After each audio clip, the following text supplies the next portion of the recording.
மச்சான் அம்மா காண்டி வாழ்க்கையில ஏதாவது பெருசா சாதிக்கணும் மச்சான். என்னடா சொன்ன? அம்மா காண்டி வாழ்க்கையில ஏதாவது பெருசா சாதிக்கணும் மச்சான். ஒருத்தன் அம்மா காண்டி ஒரு விஷயம் பண்ண போய் அது எவ்வளவு பெரிய சம்பவம் மச்சான் தெரியுமாடா உனக்கு? இதுலடா இருக்கு. இப்படித்தான் 1906 யூஎஸ்ல இருக்க விஸ்காசின்ற ஒரு பகுதியில் எட்வின் ஜெயின் அப்படின்ற ஒரு பையனை பத்தி அவனுக்கு இந்த உலகத்துல இருக்க எல்லாருமே டெவில், எல்லா பொண்ணுங்களும் பிளாஸ்டிக் சொல்லி அவன் ஒரு நெகட்டிவ் சைட்ல வளர்க்குறாங்க. அதனாலே அவனுக்கு ஃப்ரெண்ட்ஸ் சொல்லி யாரும் இல்லாத நிலையில அவங்க அம்மாவே உலகம் வாழ்ந்து வந்துட்டு இருக்கான். திடீர்னு ஒரு நாள் அவன் தம்பி ஹென்றி இறந்த சோகத்துல அவங்க அம்மாவை இறந்து போயிறாங்க. அம்மாவும் தம்பி இறந்த சோகத்துல வாழ்க்கையை உள்ள போயிருக்கு. திடீர்னு ஒரு நாள் ஜெயின் ஃபார்ம் ஹவுஸ் பக்கத்துல ஹார்ட்வேர் ஷாப்ல இருந்து ஒரு லேடி மிஸ் ஆயிடுறாங்க. அந்த ஷாப் லிஸ்ட் ஜெயின் நேம் இருந்ததால டைரக்டா போலீஸ் அவங்க வீட்டுல இன்வெஸ்டிகேஷன் பண்ண போய் பார்த்தா அவன் வீட்டுல யூஸ் பண்ண எல்லா பொருட்களுமே ஹியூமன் பார்ட்ஸ் அண்ட் போன்ஸ் ஆல செஞ்சதா. அவ கிச்சன் யூஸ் பண்ற சிங்க், பவுல், ஸ்பூன்ஸ் இதெல்லாமே ஹியூமன் போன்ஸ் ஆலையும், அவ யூஸ் பண்ற பெல்ட் பெண்களோட மார்பகங்களாலையும், அவ வீட்டுல யூஸ் பண்ண லேம்ப் மனித முக தோள்களாலையும் செய்யப்பட்டிருக்கு. பை நிறைய மனித உதடுகளும் சோகேஸ் ஃபுல்லா ஹியூமன் பிரைவேட் பார்ட்ஸ் இருக்கு. என்னடா சொல்ற?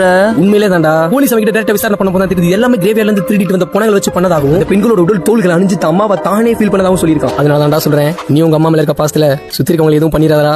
இல்ல மச்சான், புதைச்ச பணத்துல தொட்டு பாக்குறது இல்ல.